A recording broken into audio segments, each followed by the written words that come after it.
So, day three, welcome back. For those of you who have been coming live, and if it's your first time joining us live, welcome. I hope you've had a chance to watch some of the replays, and if you haven't, they're going to be available for at least another week. So, for those of you who have been here or you've been watching some of the replays, I'm curious to see what you've noticed, if anything has been activated, if anything, yeah, if anything's been activated, anything's shifted within you, if you've had any aha moments, feel free to drop those into the chat. Judith says it's her first time, did get to watch the replay for day one, but day two, yeah, okay. Oh, day one and two, back to back. Awesome. Still processing it all. Yeah, it's a lot to process.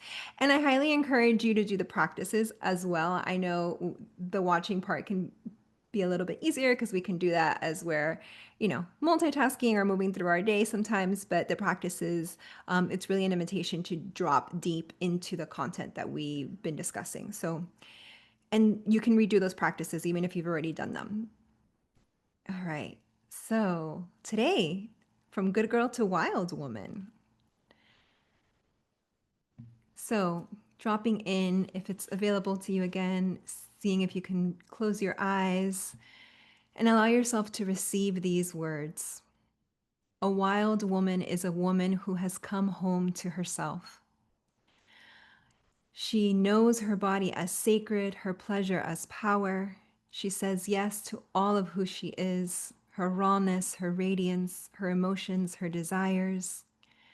She trusts her intuition, honors her sacred yes and her sovereign no, and no longer shrinks to be accepted. She moves through the world wild, untamed, and unapologetically herself. So just letting that land and seeing what you notice in your body, any sensations, anything that's saying yes, more of that. And also, if you've heard it now for the third time, seeing if anything has shifted. Okay, so here we are, our map that I've been sharing every day. We've come to the last final part of this. We started with coming home with embodiment. Day two, yesterday, we worked with our emotions. And this all builds on one another. And then today, we're really going to step into this process of becoming, exploring the good girl and the wild woman as archetypal energies, how they live within us. And then we'll finish with a shamanic soul journey activation. So, like I said, today we're going to explore what archetypal energy is, how to work with archetypes. We'll explore the good girl conditioning as archetypal energy, the hidden ways the good girl has been controlling you, even unconsciously, qualities of the wild woman archetype, and then how to reconnect with your inner wild woman. And then we'll finish with an activation. All right, so these are the two archetypal energies we're going to be exploring today, the good girl and the wild woman.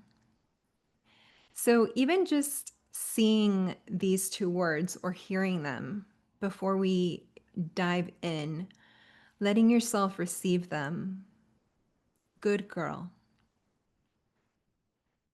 Just hearing those words, and maybe even if you can, saying it out loud.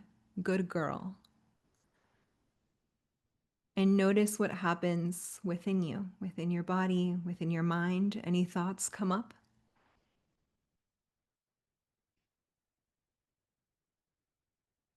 Ethel shares, I've always been the good girl. Yeah. And now switching to wild woman and saying that out loud. Wild woman. Or just reading it. What do you sense? Is there an expansion? Is there a contraction? And even with a good girl, what sensations or thoughts come alive when you sense into both of these archetypal energies?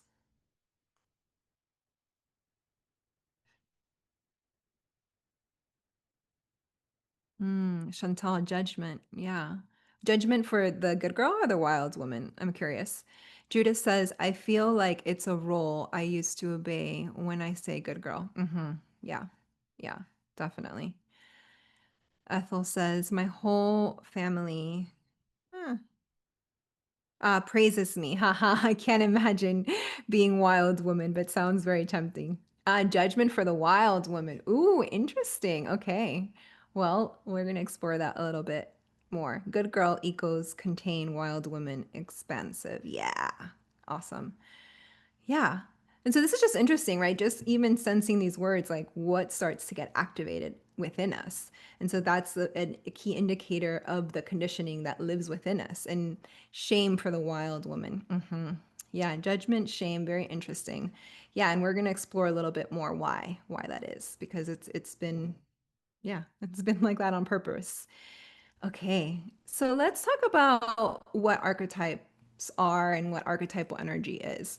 So, an archetypal energy can be understood as a universal pattern or an energetic blueprint that lives within the human psyche, representing core aspects of our nature and our experience. And so, this is why, even saying the good girl, we all know who the good girl is, how she shows up. Same thing with Wild Woman, even though that archetype has been misunderstood, which is what we're here to reclaim and kind of dissolve some of the misunderstanding around that. Archetypes are symbols, themes, and expressions that appear across cultures and times, such as the mother, the lover, the warrior, or the wild woman. So really across timelines, across cultures, everyone knows the mother, right? For example. And they exist within the collective consciousness, as Carl Jung described, and shape how we think, feel, act, and often guiding our identities and choices on a subconscious level. And so, this is why it's super powerful to work with them, consciously, because it actually gives us access to all the material that is in our subconscious. And when we work with archetypes consciously, we begin to reclaim the lost parts of ourselves, integrating the shadow and awakening our full feminine power. And this is what we're here to do today is truly, it's not about one being better than the other or yeah, like shaming one aspect. Actually, it's the opposite. It's about coming into wholeness and being able to be with all of who we are. And as Carl Jung also spoke a lot about, the process of individuation is that process of wholeness, of coming together. So we could almost see the good girl and the wild woman as two sides of a coin, right? Only thing is that for many of us, what's been active or what's been running, full force is the good girl. And so through this intentional work, we can get to know the other side of the coin, and then it gives us access to all of who we are. And it gives us access to our choice, which is the most important part, our truth and our choice. Because right now we live in a society where choice is very limited just because the good girl conditioning is so strong and it's been for centuries. All right. So, good girl can be seen as this internal pressure to be nice, polite, pleasing, agreeable, accommodating, right? It's also an autonomic response to make others comfortable at the expense of yourself. It's self betrayal dressed up as being good. Again, when it's in the unconscious, when we're in this autonomic response, when we feel like we don't have choice, or we've always been seen as good, or our family sees us as good. I think, as Ethel, you were saying, like your family praises you. That's a huge part of it. We've been praised for being good. And so we think that's the entirety of who we are. But we're denying so much of our wholeness because we're only living from one aspect of ourselves. And when I say the good girl conditioning, most of you instantly know what I'm talking about, right? You felt trapped by her. Um, Maybe you feel wounded, right? Because sometimes maybe you find yourself asking, why am I being so nice? Even if it's not what I want to do, or why am I not setting clearer boundaries? Why am I having such a hard time expressing myself? Right? And so those are some ways where you're just aware that it's active, but you're still not able to make a different choice. And some of you maybe might still be thinking, well, what's wrong with being good? Right?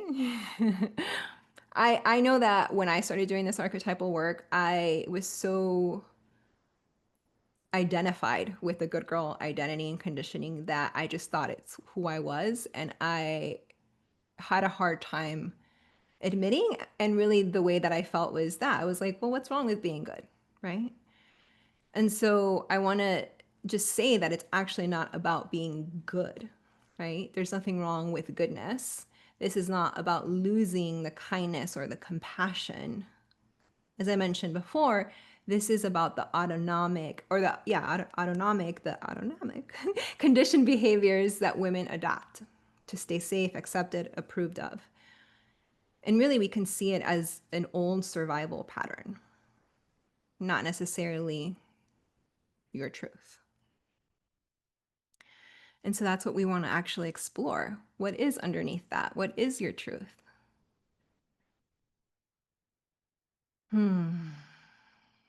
Like for me, that showed up as like being easygoing. So I'm curious, just at this point, you know, if anything is resonating, anything's landing, let me know in the chat. And so we can see that many women, if not all women, are conditioned from a very young age to embody the archetype of the good girl. And we're taught, many things, a lot of them being polite, nurturing, accommodating. And that actually comes at the expense of our needs, our desires, our emotions, as we expressed and explored yesterday.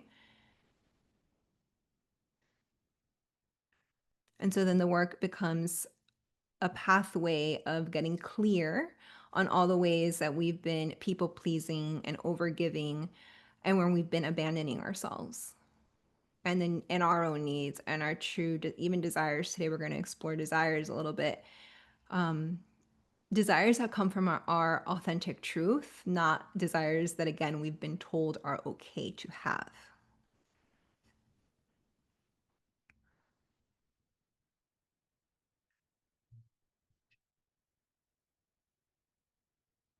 And yeah, this runs deep, right? Growing up, we're inundated with messages that reinforce the good girl persona. We're praised for being obedient, for avoiding conflict, and for making others feel comfortable. And again, Ethel, I know you mentioned that in the comments earlier. You're praised for this. Many of us are. And so it's totally normal to be identified with it and to even enjoy it because who doesn't want to be praised, right? It's like we're being told that we're lovable and that we're accepted. And so it makes sense that we're also attached to that.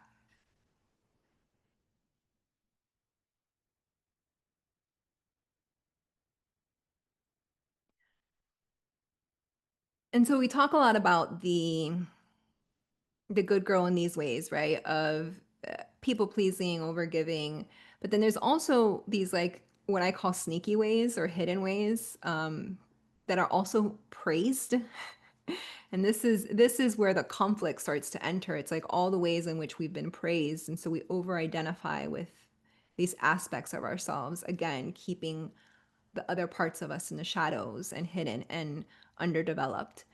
And so one of these ways is perfectionism.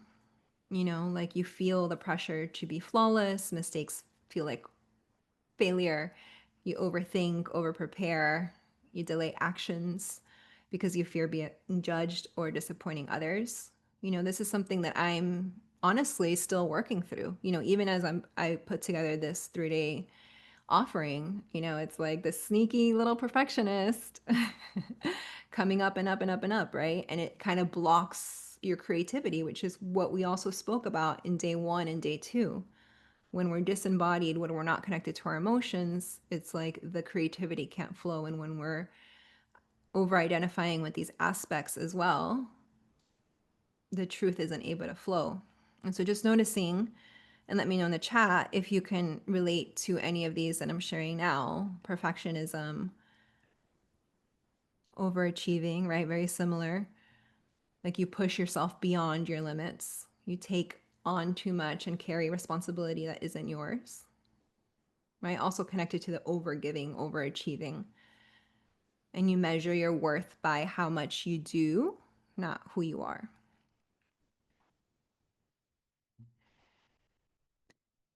Overgiving, yeah, for sure. And then control. This is also another sneaky one. You try to manage everything and everyone. You believe that you have to do it all and hold it all together. You believe that you must do everything yourself to ensure it gets done correctly.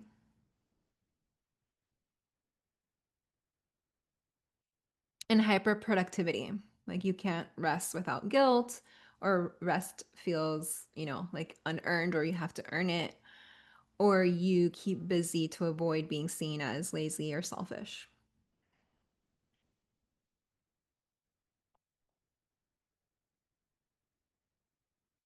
And then hyper independence, right? This one's a big one I see in, high overachieving, high achieving women. It's also that hyper independence aspect. Um, Refusing support or not knowing even how to ask for support, right? Or believing that you can handle everything alone. You struggle to receive help, care, and nourishment.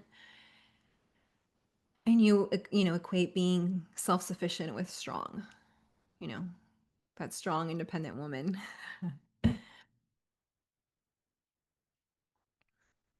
And so we can start to see that sometimes the good girl does have these aspects of being more polished and driven and externally what seem very confident, but underneath it, it's still that aspect of playing by the rules and the good girl conditioning, right? And so this could look like shaming yourself into productivity and performance rather than being connected to your truth and your embodiment of what's actually alive and what you need in the moment.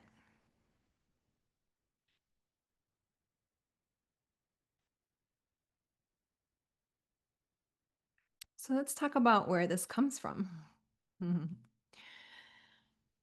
And so everything that we know about the good girl was learned subconsciously, as we were exploring earlier. It's an internalized patriarchal construct of a woman, of what a woman is supposed to be. And yesterday, or was it the day, on Monday, we actually talked a little bit about patriarchy and how that actually keeps women disconnected from their power. And so, just to kind of touch on that point again, we know that for thousands of years, women were taught to have been taught, right, to survive by being a people pleaser, being modest, being obedient, being quiet, selfless, agreeable. All of these rules are cultural, really, and they come from, like we said, the patriarchy, religion, cultural, and they've been passed down through generations. And as we explored on Monday, when we actually go back further, we can see and remember that there was a time when the goddess was worshipped, right? The feminine was seen as a creative life force. Women were seen as sacred, right? But then, of course, patriarchy and the father god religions came, and that was all about access and power and status. And so all of that started to change, and then women had to lose connection to their power. And as I also mentioned on Monday, we can kind of look back to the witch hunts and explore what happened then. And we can even start to tie that back. Oh, wow, there was a time when women actually were connected to their truth, to the earth, to magic, to their bodies. And we started to lose all of that. And through patriarchy came these new ways of being. And through that, the good girl conditioning, or the good girl archetypal energy, if we want to explore it through that lens, came to be. And it's what is still present now. Is this landing? Give me a little thumbs up or a yes so I know. And so, in that sense, we can see that the good girl is one of the most ancient archetypal conditionings. It's been passed down through generations, through the lineage, and until now, when we're here present together, and there's an opportunity, right? An opportunity to be the chain breaker. And we do this through understanding, we're not going to necessarily change externally, right? But really understanding how we've internalized good girl conditioning And then through that process, we can start to break free from the chains of the good girl.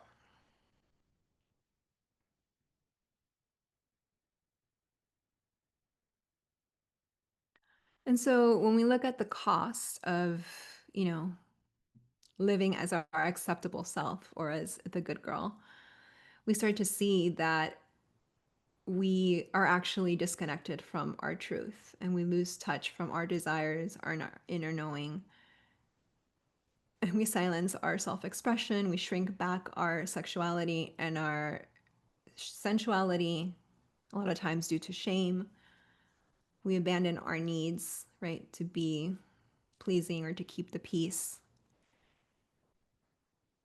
You know, we dim the fullness of our expansion. I think somebody said, like, wild woman, expansive, good girl, like more contraction, right? And we live or have a tendency to be more in that contraction versus in our fullness.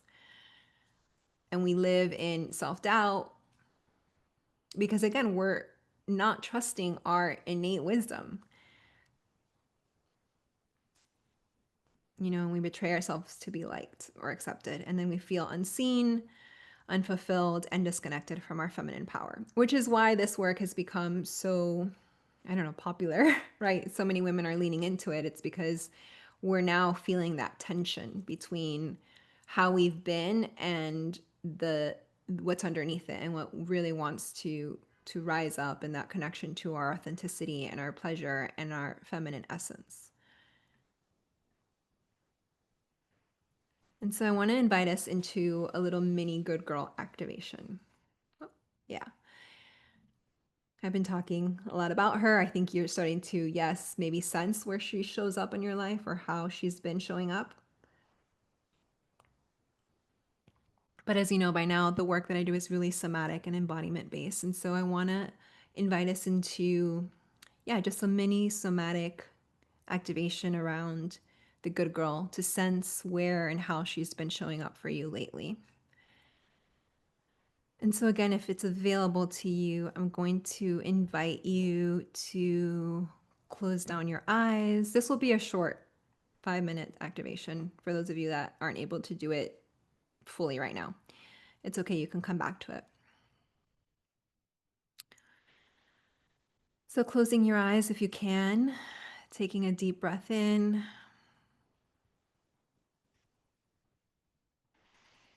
And we're going to take a moment to consciously invoke and invite the good girl in. She's here all the time. So we're just going to create space for her to sense her and allow her rather than letting her run the show unconsciously. And so if you allow yourself to sense her, to let her into your felt sense, notice where you feel her in your body. Is there a certain location? Is there a certain sense that you feel or thought that comes up?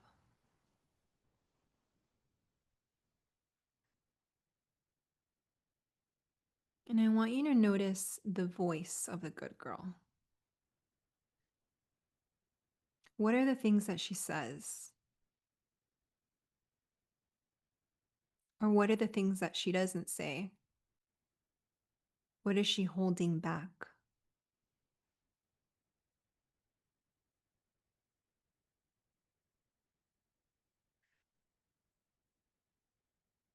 Notice how she takes up space in your body.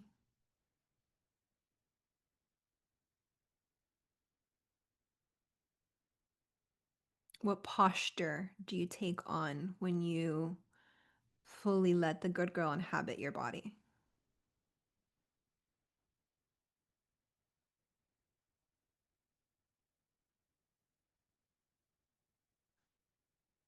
Just noticing all the ways in which she is keeping you small,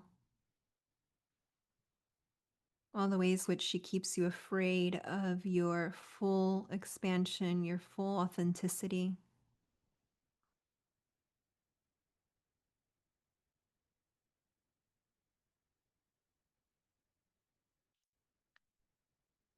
Noticing the places where she's afraid of her power because she's been taught to fear her power.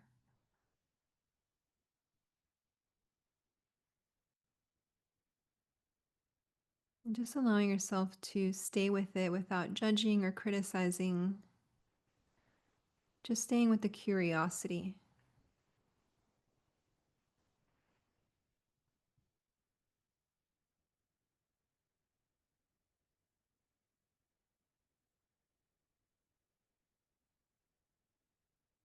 Allowing the sensations and the thoughts and the images to rise.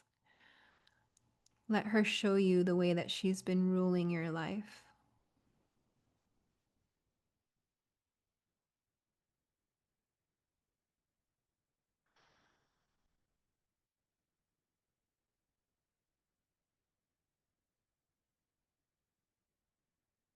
Wonderful. And then you can slowly let that go, taking a moment to come back to the present moment. Just allowing yourself to stay with the curiosity. And I'm also going to invite in some compassion, right? Because all these ways that the good girl has been showing up and ruling your world has been taught. It's been a protective mechanism. And so if we can see it that way, then we can actually move forward with much more clarity. All right. And if anything came up that you were surprised by, or, maybe something you already knew and you want to share in the chat, feel free to do that.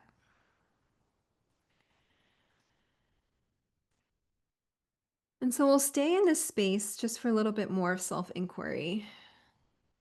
Maybe some of these images came up during this short little visualization activation. But I invite you, even beyond this call, maybe actually taking some time to journal and write down what are the ways in which the good girl is affecting your life. And so you can kind of break this down into how is your good girl showing up in your sexuality? How is a good girl showing up in your career or your business? How is she showing up when it comes to your creativity and your creative genius? How is she showing up with your girlfriends, your relationships with other women? How does she show up in partnership or your dating life or your marriage? And if you're a mother, how does she show up in motherhood? Again, with the lens of curiosity and compassion, and then also noticing maybe there's some areas in your life where she's very active and others where you're actually more in your power and your truth. Mm. Ethel says, I feel light pressure in my chest and holding back limits. Yeah, beautiful. Thank you for sharing. Judith says, she shows up in motherhood for me, and that has been so wild to witness. Wow. Thank you for sharing, Judith. Yeah.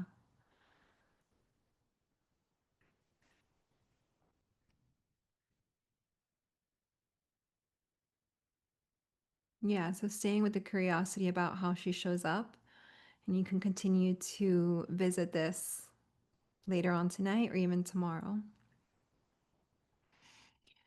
And so consider this. The good girl is easy to control, and the wild woman is not.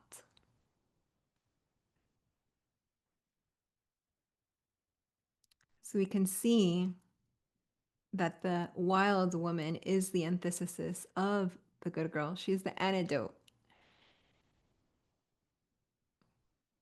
And if she gives us access to our power and she's not controllable, then of course, right? She's demonized, denied, and distorted because of the freedom she holds. And for me, when we talk about archetypal energies, she, the wild woman, truly holds the key to women's liberation. And there's so many amazing archetypes that we can work with. And we do have a tendency to attract or work with a certain archetype in certain stages of our life, in certain seasons of our life. And then there's usually one or two that we work with for longer periods of time, depending on what season of life we're in and what we need. And so I love working with her and I love teaching about the wild woman because, again, there's been so much misunderstanding, right? And even I think Chantal, you mentioned judgment in the beginning. And so it's very interesting that we have this judgment towards the wild woman. And not only that, we also have perhaps, and let me know if this lands, like a visual image of what she looks like this wild, dirty, in the like mud, like in the wild, wild woman. And that's like one aspect of her. But truly, she gives us, like I said before, range, capacity to be with more.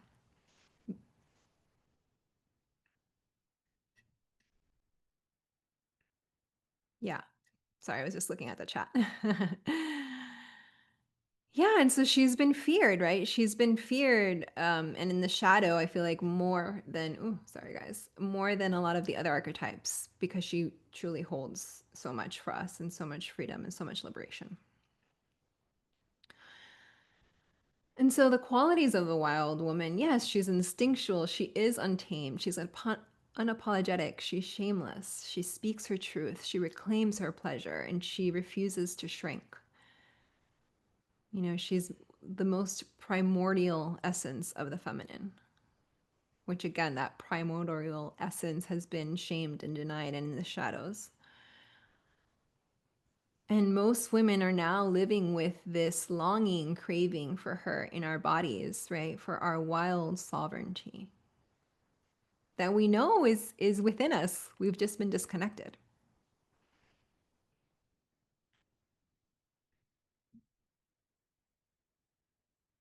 And so this is why she's feared or shamed or misunderstood or judged, right? And why she's been erased, or patriarchy has tried to erase her, right? Because she really helps you tap into your sex, your desire, your voice, your self leadership, your pleasure, your authenticity. And so we can see why the good girl conditioning is so deep, because the good girl doesn't advocate for herself. She hands over her power for safety. She stays small, quiet, agreeable. She doesn't take up too much space. And the wild woman asks us to be the opposite, right? She asks us to reclaim our pleasure. She, as an archetypal figure, she refuses to shrink, and she's intuitive, unapologetic.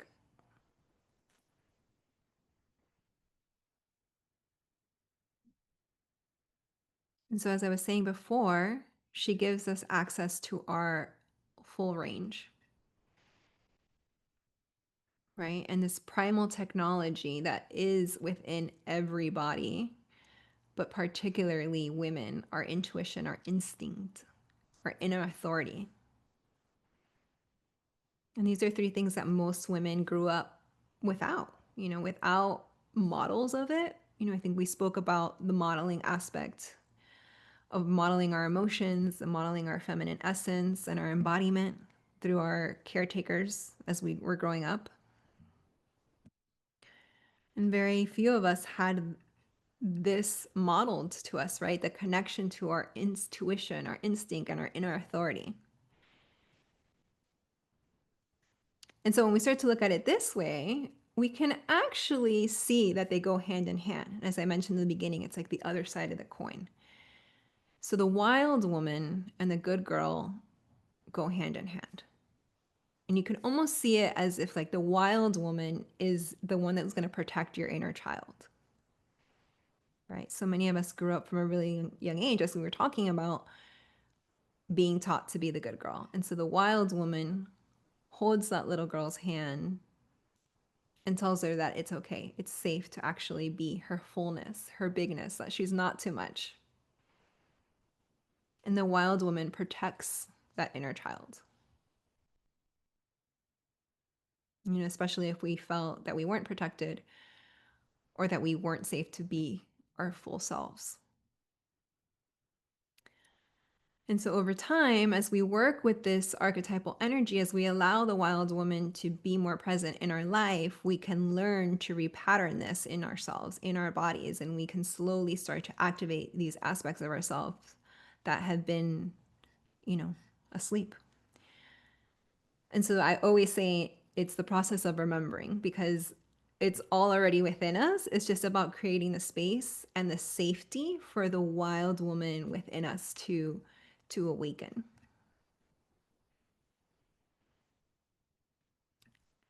And so here are some ways to connect with the wild woman. And what I will say is that the wild woman is unique to you. You know, we might have, like I was saying, these preconditioned or even images of what the wild woman is. Like she's dirty, she's wild, she's got like dirt in her fingernails. I don't know what it might be for you. Maybe you want to share like visually or even like what she invokes in you. Um, and it's going to be unique for everybody, right? And so, some ways of connecting to her, yes, there is this instinctual primal energy, which is very much connected to the wild woman. And so, connecting with nature absolutely is a way of activating and connecting with the wild woman. Creativity, right? She's creative force, like using your hands, being creative. Guided soul journeys or shamanic journeying, which we're going to do in a little while, rituals, ceremonies, working with the elements, embodiment practices, dancing, moving your body, letting yourself move in a very primal way, right? Community, women's circles, right? The aspect of sharing and being in community is so important. Storytelling, myths, you know, there, and when we talk about archetypes, we're talking about storytelling and we're talking about myths. And for those of you who are familiar, and if you're not familiar, I highly recommend the book Women Who Run with the Wolves. It's life changing, and especially if we're talking about the wild woman archetype. There are some beautiful stories and myths in there that will be supportive as you awaken these aspects within yourself. Journaling. So, going back to those inquiries that I shared, how does the good girl show up? How does the wild woman show up? And then symbols and dreams. Again, archetypes, as we shared in the beginning, are very connected to symbols. And so, working with your dreams, symbols, you know, becoming aware of those as they show up in your life. Those are just a few ways to connect with the wild woman. So you don't necessarily need to go running naked in the woods. I mean, you can. But that's not, you know, the only way of sort of activating the wild woman within you or these aspects within you. And so when we start to connect more and more, this is how we start to really shift externally, if you will. We start to listen to our instincts. We get clear on our values and our desires. We honor our yes and our no. We allow our emotions fully. We start to reclaim our pleasure. We let our body move freely. We start to speak our truth more and more. And we practice honesty, right? And authenticity.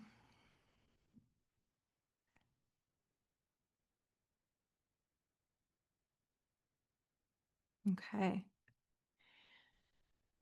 How is this landing for everybody?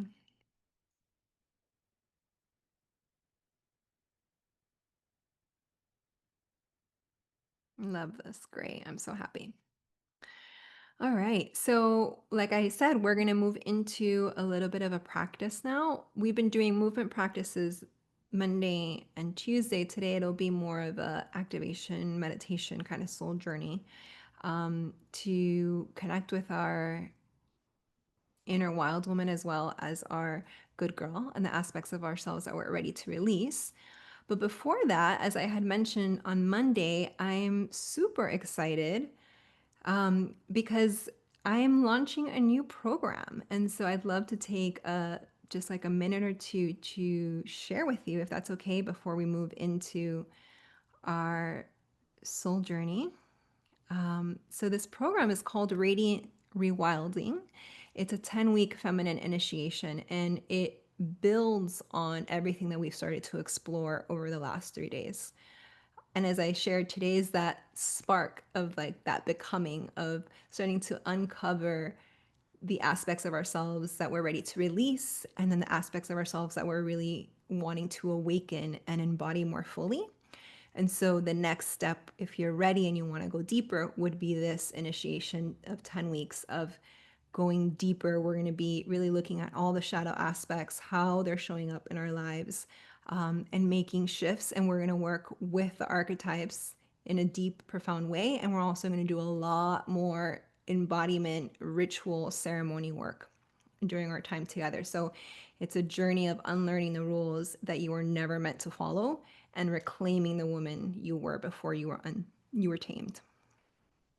So it's a process of remembrance. And so here's the truth.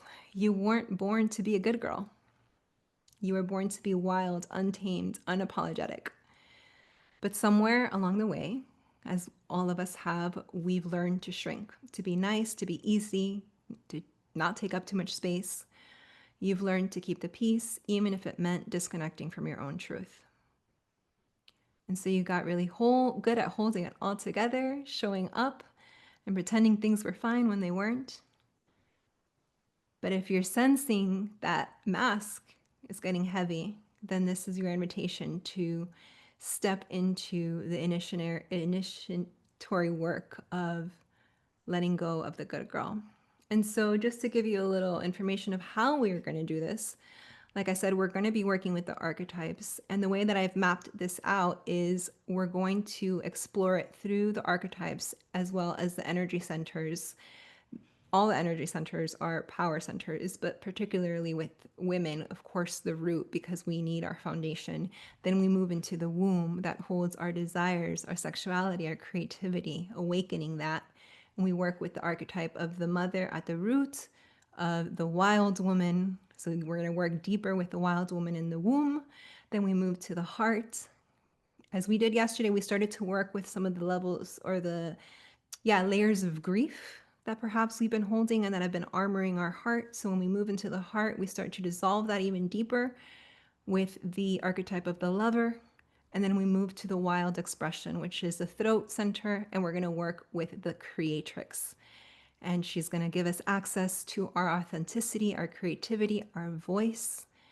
And so we do this over 10 weeks. It's going to be 100% live. We're going to do live calls on Wednesday nights, 7 to 9 Eastern.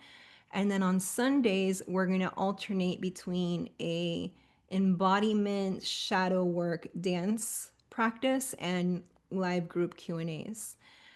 And so because it is the first time that I'm running it at a super amazing price. This will be the lowest price that I will run it at. So it's $450 off.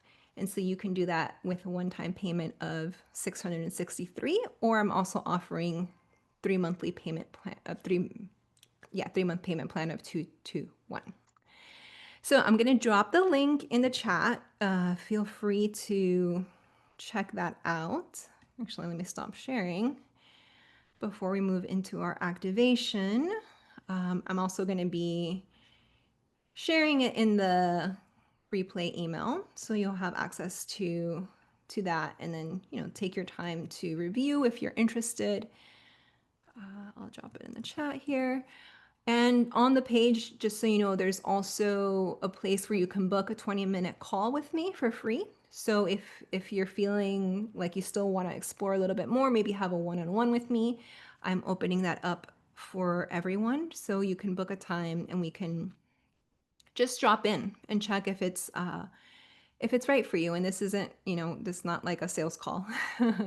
This is simply a drop in if it feels like you just need some space holding around clarity.